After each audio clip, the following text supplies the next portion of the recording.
امت نے بڑی غلطی کی ہے کہ عمل کے ٹھیک ہونے کو صرف کتاب پر ڈال دیا ہے۔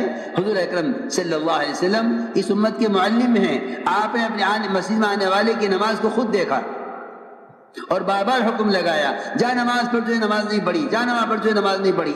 نماز میں رکوع سجدے نہیں چھوڑے تھے، قیام اور جو ہے قاعدہ نہیں چھوڑا تھا، صرف اتنی غلطی کی تھی کہ رکوع سے اٹھنے کے بعد کھڑا نہیں رہا،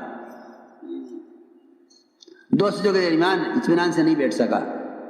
اسی لیے حضرت عائشہ، حضرت معاذ بن جبل اور متعدد صحابہ کا اور بہت سے ائمہ کا مذہب یہ ہے کہ جو نماز جلدی جلدی پڑھے گا اس کی نماز ادا نہیں ہوگی، اس کو نماز دوبارہ لوٹانی پڑے گی۔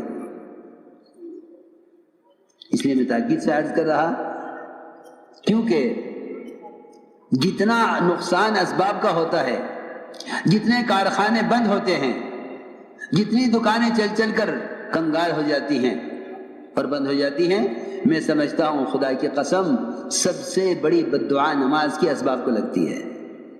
نماز تو خود کہہ رہی ہے کہ بد دعا کرتی ہے نماز اس نمازی کے لیے جو اس کے رکوع سجدوں کو بگاڑ کر جاتا ہے، اور لوگ عام طور سے نماز کو بگاڑتے ہیں اسباب کے لیے کہ وہ گاہک دکان پہ انتظار کر رہا ہے، مجھے فوراً جانا ہے، سنت چھوڑ کر جائے گا یا بگاڑ کر جائے گا۔ یہ نماز بد دعا کرے گی نمازی کے لیے۔ اسی طرح روایت میں ہے، اے اللہ تو اس کو اس طرح برباد کر جیسے اس نے مجھے برباد کیا ہے۔ میں سمجھتا ہوں کہ باوجود نماز پڑھنے کے جو کاروبار میں نقصان ہوتے ہیں، وہ نماز کی بد دعا سب سے پہلے کاروبار کو لگتی ہے۔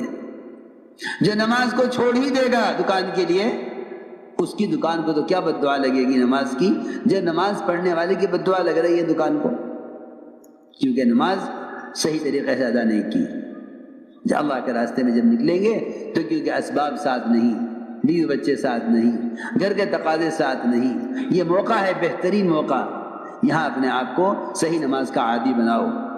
ائمہ اکرام کو چاہیے کہ اپنی مساجد میں اس کا اہتمام کریں، کہ نماز کا حلقہ قائم کریں، نماز سکھلائیں، پھر نماز رکوع کرنا سکھلائیں، سجدہ دیکھیں، خود اپنی نماز سے، ائمہ کو چاہیے خود اپنی نماز سے صحیح نماز پڑھ کر دکھلائیں، نماز صحیح پڑھائیں، وہ عوام کی مشغولی کی رعایت نہ کریں۔ آج کل یہ ایک غلط فہمی پیدا ہو گئی ہے عام طور سے مسلمانوں میں کہ نماز ہلکی پڑھاؤ کیونکہ پیچھے بھائی وہ ہیں، تاجر بھی ہیں، ضرورت مند بھی ہیں اور مشغول لوگ بھی ہیں۔ جی ہاں، یہ بیچارے ایسے ناواقف اور علم سے ایسے پیدل نکلے کہ انہوں نے نمازوں میں مسنون قرات ہی چھوڑ دی جلدی کرنے کے لیے، رکوع سجدوں کا اطمینان چھوڑ دیا۔ کہتے ہیں من اما بقوم فلیخفف، نماز ہلکی پڑھانی چاہیے۔ انہیں معلوم نہیں کہ حضور اکرم صلی اللہ علیہ وسلم نے ہلکی نماز کے پڑھانے کا حکم کب دیا تھا؟ جب معاذ بن جبل رضی اللہ تعالیٰ عنہ نے عشاء کی نماز میں سورہ بقر پوری پڑھی تھی، سوا پارہ ایک رکعت میں، سوا پارہ دوسری رکعت میں۔ یہ عشاء کی نماز تھی، تراویح نہیں تھی، عشاء کی نماز جو روزانہ ہوتی ہے۔ صحابہ نے پڑھی، پھر خیال آیا کہ حضور اکرم صلی اللہ علیہ وسلم تو والتین والزیتون انا انزلنا والشمس والضحیٰ واللیل اذا یغشی یہ پڑھتے ہیں، اور معاذ نے سورہ بقر پڑھی ہے، تو چلو چل کے پوچھ لیتے ہیں حضور اکرم صلی اللہ علیہ وسلم سے کہ رسول اللہ یہ نماز یہ بھی قرات ہے یا یہ بھی قرات ہے، کہ کون سی نماز پڑھیں؟ اس وقت آپ نے فرمایا تھا اے معاذ اتنی لمبی نماز اگر تم پڑھاؤ گے تو لوگ نماز سے اکتا جائیں گے۔ آج کوئی سورہ بقر پڑھے گا تو ہم بھی کہیں گے کہ بھائی نماز ہلکی کرے، یہ تو نہیں کہ امامی رکوع سجدوں سے کھیلیں۔ کتنی عجیب بات ہے، امام کی کوشش یہ نہیں رہی کہ مقتدی ایسی نماز پر آ جائیں، بلکہ مقتدی کی کوشش یہ ہے کہ امام ہماری چاہت کی نماز پڑھائے۔ اللہ مجھے معاف فرمائے، عوام میں نماز کا شوق نہیں۔ اگر کوئی اطمینان سے نماز پڑھاتا ہے تو عوام یہ سمجھتے ہیں کہ نماز یہ صحیح نہیں پڑھا رہا ہے، کیونکہ انہیں صحیح نماز کا خود علم نہیں ہے، مقتدی ناراض ہو جاتے امام سے۔ اس لیے کہہ رہا ہوں تبلیغ میں نکلنا کوئی چلا پلا کرنے کے لیے نہیں، بلکہ اپنے اسباب اپنے مشاغل سے نکلے اس لیے ہیں تاکہ مستقل عمل کے ماحول میں رہ کر عمل سے مناسبت پیدا کریں۔ لمبی لمبی نمازیں پڑھنے کی مشق کرو، سجدے میں سر رکھو اس یقین کے ساتھ کہ میرا سر رحمان کے قدموں کے درمیان رکھا ہوا ہے۔ تم بیوی کے سر میں گود میں سر رکھ کے لیٹے ہوئے ہو، کوئی آ جائے کتنی ناگواری ہوگی، کتنی ناگواری ہوگی کہ میں بیوی کی گود میں سر رکھ کے لیٹا ہوں، سکون سے لیٹا تھا، کوئی دروازہ کھٹکھٹا دے کیسا غصہ آئے گا، کیسی ناگواری ہوگی، یہ کیا وقت ہے آنے کا، یہ کون آ گیا اس وقت۔ اگر سجدے میں یقین کرو کہ میرا سر اللہ کے قدموں کے درمیان میں رکھا ہوا ہے تو جی چاہے گا اٹھانے کو، کیونکہ یقین ہی نہیں ہے۔ خبر نہیں امام صاحب کتنی مرتبہ سبحان ربی الاعلیٰ پڑھ رہے، اتنی دیر میں تو 2 سجدے ہو جاتے۔ نماز سے مناسبت نہیں رہی، نماز سے مناسبت ختم ہو گئی ہے۔ اس مناسبت کے پیدا کرنے کے لیے اللہ کے راستے میں نکالا جاتا ہے کہ نکلو اپنے مشاغل سے، اپنے اسباب سے، اپنی کمائی کے نقشوں سے نکلو باہر، باہر نکل کر مشق کرو صحیح نماز کی۔ اس طرح لمبے لمبے رکوع سجدے کرنے کا اپنے آپ کو عادی بناؤ، نفس کو کچلنا پڑے گا، اور نفس کے کچلنے کا سب سے زیادہ مؤثر عمل وہ رات کا قیام اور تہجد ہے۔ ہم جماعتوں میں نکلتے ہیں، میں نے کل بھی کہا مشورے والوں سے، میں نے کبھی دل چاہتا ہے کہ ہمارا سارا اجتماع گاہ رات کو فجر کی اذان سے گھنٹہ بھر پہلے ایسی ہو جیسا دیکھنے والے سمجھے شاید مغرب کی نماز ہو رہی ہے، عشاء کی نماز ہو رہی، ایسے رات کو تہجد پڑھیں سب۔ ایسا تہجد کا منظر دیکھا، ہندا جیسی سنگ دل عورت حمزہ کا کلیجہ چبایا، اس منظر کو دیکھ کر ابو سفیان سے کہا ابو سفیان ایک طرف ہٹ جا، میں نے تو اسلام قبول کر لیا، رات کا صحابہ کی تہجد کا منظر جو میں نے دیکھا تو نے نہیں دیکھا۔ یہ تھا اصل کام۔ یہ صحابہ اس طرح اپنے آپ کو خروج کے زمانے میں اس طرح مقام پر رہتے ہوئے تہائی رات مسجد کے لیے ایک حصہ مسجد کو دیتے تھے۔ وہاں یہ نہیں کہ مسجد میں تالا لگا تو نماز ہو چکی، خدا اس زمانے میں مسجد میں تالے لگتے اس لیے ہیں کہ مسلمان کو نماز کے علاوہ مسجد کو وقت دینے کا علم ہی نہیں ہے، اسے معلوم ہی نہیں کہ نماز مسجد کا ایک ضمنی عمل ہے۔ اصل مسجد کا عمل تعلیم کے حلقے تھے، مسائل کا سیکھنا تھا، ایمان یقین کے حلقوں میں بیٹھنا تھا، اس درمیان نماز کھڑی ہو جاتی تھی تو وعدوں کے یقین سے نماز پڑھتے تھے، مسائل کے دھیان سے نماز پڑھتے تھے۔ اس زمانے میں مسجد صرف نماز کے لیے رہ گئی ہے، یہی وجہ ہے کہ نماز پر جہالت غالب ہے، اور اکثر وقت مسجد اکثر وقت بند رہتی ہے۔ اگر کوئی تقاضا پیش آ جائے، کوئی مسافر گزرنے لگے تو اسے مسجد میں نماز کی جگہ نہیں ملتی کہ وہ تالا بند ہے کہ نماز ہو چکی جاؤ۔ حالانکہ ابن عباس فرماتے ہیں نماز ہو چکے فانتشروا فی الارض وابتغوا من فضل اللہ، نماز کے بعد پھیل جاؤ مسجد میں، علم کے حلقوں میں۔ ابن عباس یہ فرماتے ہیں کہ اسے طلب علم مراد ہے، طلب رزق مراد نہیں ہے۔ میں تو اللہ سے دعائیں کرتا رہتا ہوں، کہتا رہتا ہوں کاش یہ ہمارے سال لگائے ہوئے بجائے اس کے کہ اگر کسی مدرسے میں تقرری ملے تو پڑھاویں ورنہ تجارت کر لیں، کتنی نکمے پن کی بات ہے۔ اللہ نے تمہیں علم دیا ہے، تم مسجدوں میں علم کے حلقے قائم کر لو، محلے کے لوگ آویں، تم سے مسائل پوچھیں، تم سے نماز سیکھیں، تم سے اپنے گھریلو مسائل آ کے تم سے پوچھیں۔ یوں دل چاہے کہ ہر مسجد مدرسہ بن جاوے، یہ دل چاہے ہر مسجد مدرسہ بن جاوے۔ اتنے علماء فارغین ہیں، اگر ہر عالم معلم بن جاوے تو امت سے جہالت ختم ہو جاوے، جیسے ہر مالدار زکوٰۃ دینے والا بن جاوے تو امت سے فقر ختم ہو جاوے۔ مگر یوں سوچتے ہیں کوئی ہم سے پڑھنے کے لیے آئے گا تو سوچ لیں گے، کوئی ہمیں پڑھانے کے لیے بلائے گا تو پڑھا دیں گے۔ حالانکہ یہ انبیاء کے وارث تھے، ان کے پاس علم اللہ کی طرف سے امت کی امانت ہے، اس امت تک پہنچانا علماء کے ذمہ ہے۔ یہ تو نہیں کوئی گاہک آئے گا تو دکان کھول لیں گے، تم دکان کھولو گے تو گاہک آئے گا۔ تم علم کا حلقہ قائم تو کرو مسجدوں میں، تم علم کا حلقہ قائم کر کے بیٹھو گے، اللہ تعالیٰ نے جی کر ہدایت مقدر کی ہے، اللہ انہیں بھیجیں گے تمہاری طرف۔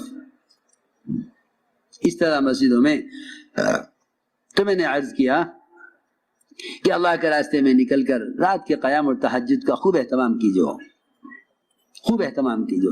تہجد 1 سال صحابہ پر فرض رہی، 1 سال ایک سال کے بعد اللہ نے تہجد کو نفل کیا ہے، ورنہ ایک سال تک صحابہ نے تہجد کی نماز بطور فرض کے ادا کی ہے، جس طرح فجر، ظہر، عصر، مغرب، عشاء ادا کی جاتی ہے۔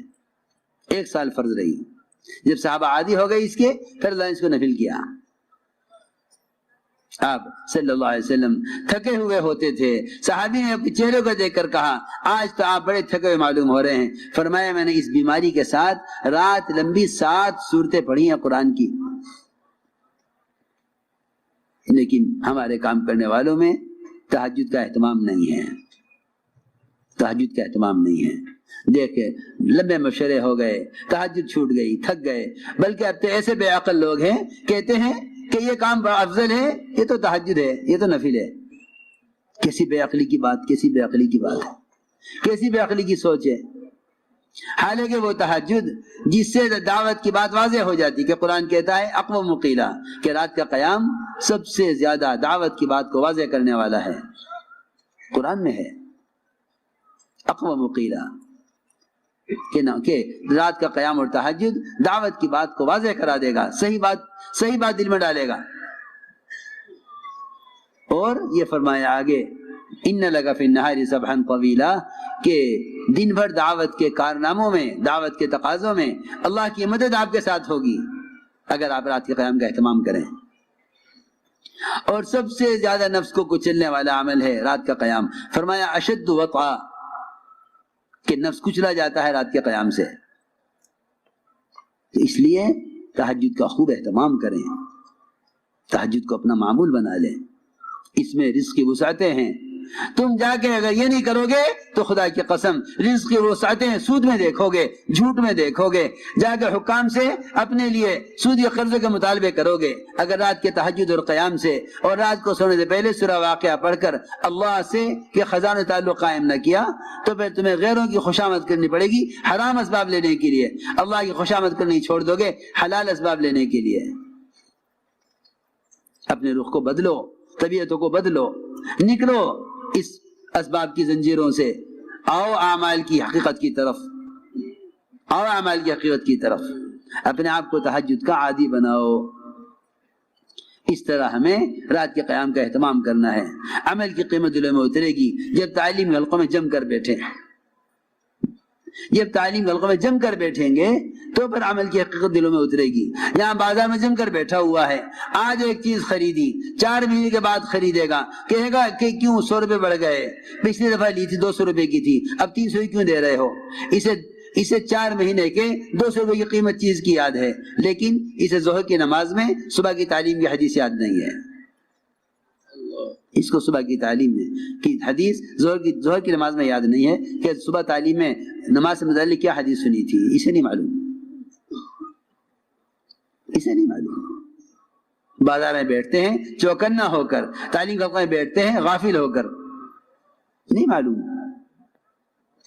اعمال میں احتساب پیدا کرنے کے لیے تعلیم کے حلقے ہیں، صبح شام تعلیم کے حلقے ہیں، اور تعلیم کے حلقے ہی ایمان کے حلقے ہیں کہ اللہ کے وعدوں کا یقین دلوں میں تازہ ہو۔ یہ تعلیم کا مقصد تھا۔ اس لیے جتنی جماعت اللہ کے راستے میں نکل رہی ہیں یہ صبح کی تعلیم میں 3 عمل کریں گی۔ پہلا عمل کتابی تعلیم، جس میں منتخب احادیث ہی پڑھی جائے گی۔ صبح کی تعلیم میں منتخب احادیث سے تعلیم ہو۔ سب سے پہلے قرآن کی تفسیر کے حلقے، اس کے بعد منتخب احادیث سے تعلیم، پھر 6 نمبر کا مذاکرہ انہی احادیث کی روشنی میں۔ 6 نمبر کا مذاکرہ ہمیشہ منتخب احادیث کی روشنی میں کرو، اس لیے کہ 6 نمبر سے متعلق حضرت نے حدیثیں جمع کی ہیں اسی کام کے لیے، تاکہ امت سمجھے کہ یہ 6 نمبر کیا ہیں۔ یہ 6 نمبر کیا ہے؟ نمبر نہیں ہے، یہ صفات ہیں۔ ان صفات کی کمی کا احساس پیدا ہوگا جب ان 6 صفات کو ان احادیث کی روشنی میں بیان کیا جائے گا۔ ایمان کسے کہتے ہیں؟ کمال والی نماز کیا ہے؟ علم اور ذکر کی حقیقت کیا ہے؟ حضور اکرم صلی اللہ علیہ وسلم نے اپنی احادیث سے ان صفات کی حقیقت بتلائی ہے۔ ہم اگر ان صفات کو بیان کریں گے تو ہمارے اندر ان صفات کے پیدا کرنے کا فکر پیدا ہوگا۔ میرا ایمان تو ایسا نہیں، میری نماز تو ایسی نہیں ہے، ہائے میں تو سمجھ رہا تھا کہ کالج اسکول میں پڑھنا بھی علم ہے، آج پتہ چلا کہ نہیں، علم وہ ہے جو اللہ کی ذات سے نکل کر آیا ہے اور محمد صلی اللہ علیہ وسلم کے طریقے سے آیا ہے۔ وہ علم ہے. ورنہ امت اس زمانے میں بڑی جہالتیں پڑی ہوئی ہے, سمجھتی ہے کہ اسکول کالج کا علم یہی علم ہے. نہیں, خدا کی قسم یہ سب کا سب جہل ہے, سب کا سب جہل ہے. انسانی تجربات کو جہل کہا جاتا ہے اور انبیاء کے علاوہ علم کو علم کہا جاتا ہے. جو ہم سے اللہ چاہتے ہیں محمد صلی اللہ علیہ وسلم کے طریقے پر, وہ علم ہے. جو ہم سے مخلوق چاہتی ہے کائنات کے اسباب اور کائنات کی شکلوں میں, وہ فنون ہیں. علم اور فن کا یہ فرق ہے. اس لیے چاہیے کہ علم حاصل کریں اور علم الہی کو ہی علم سمجھیں. غیروں نے مسلمانوں کو اس جہالت میں جھونکا ہے, غیروں نے مسلمانوں کو اس جہالت میں جھونکا ہے کہ انہوں نے اپنا جہل پڑھانے کے لیے کہا مسلمانوں یہ بھی علم ہے, یہ بھی علم ہے. مجھے ملے ایک ڈاکٹر صاحب کہ جی میں چین جا رہا. کیوں؟ کہ ڈاکٹری پڑھنے کے لیے. اچھا, پوچھا میں نے, مجھے تو خبر تھی نہیں کیا ہے. میں نے کہا کہ یہاں نہیں ہوتی ڈاکٹری. اوہو, ایسی جہالت, ایسی جہالت, ایسی جہالت, ایسی جہالت. کہنے لگے میں نے حدیث میں پڑھا تھا کہ علم سیکھنے کی چین جانا پڑے تو چین جاؤ. ایسے جاہل, ایسے جاہل. علم سیکھنے کی چین جانا پڑے تو چین جاؤ, ایسے جاہل. میں نے کہا کہ اچھا تم مجھے سورہ فاتحہ سناتے جاؤ. واللہ اس نے مجھ سے یہ کہا میں نے سورہ فاتحہ نہیں سیکھی. دیکھ لو وہ دماغ جن کو میں یہ بٹھایا گیا ہے کہ دنیا کے فنون بھی علم ہیں, ان کو علم سیکھنے والے علم الہی سے اور سورہ فاتحہ کی فرضیت سے بھی ناواقف ہونے کی وجہ سے سورہ فاتحہ سے جاہل ہونے. نہیں خبر سورہ فاتحہ کیا ہے. 45 سال کا نوجوان سورہ فاتحہ نہیں جانتا, کیونکہ اس کو غیروں نے یہ سمجھایا ہے کہ صرف قرآن حدیث علم نہیں ہے, یہ بھی علم ہے. اور اس زمانے میں بہت سے پڑھے لکھے ایسے ہیں جو مسلمانوں کو یہ سمجھا کر فنون کی طرف لاتے ہیں کہ صرف قرآن حدیث علم نہیں, یہ بھی علم ہے. اور یہی وجہ ہے. میں تو کل ایک صاحب سے پوچھنے لگا, بتانے لگے کہ جی یہاں 26 کالج ہیں. میں نے کہا 26 کالج ہیں, مدرسے کتنے ہیں آپ کے علاقے میں؟ کہ 2 مدرسے ہیں. میں نے کہا کتنے غم کی بات ہے, 2 کالج ہوتے 26 مدرسے ہوتے دین کے, تب تو کوئی بات تھی. میں سمجھ گیا کہ تم راجستھان والوں کو دنیا کما کر غیروں کی طرح دنیا کی زندگی بنا کر اس میں تمہیں کامیابی نظر آتی ہے, آخرت سامنے نہیں ہے. آخرت سامنے ہوتی تو 2 کالج ہوتے 26 مدرسے ہوتے. کیوں نہیں ہر علاقے میں مدرسہ قائم کرتے؟ کیوں نہیں ہے متخرجین علماء یہ ہر جگہ علم کے مراکز قائم کرتے؟ کیوں نہیں تمہارا مسجد کو مدرسہ بناتے؟ 26 کالج 2 مدرسے, اس کا مطلب صاف یہ ہے کہ تمہاری اکثریت جہل کی طرف جا رہی ہے, اکثریت جہل کی طرف جا رہی ہے.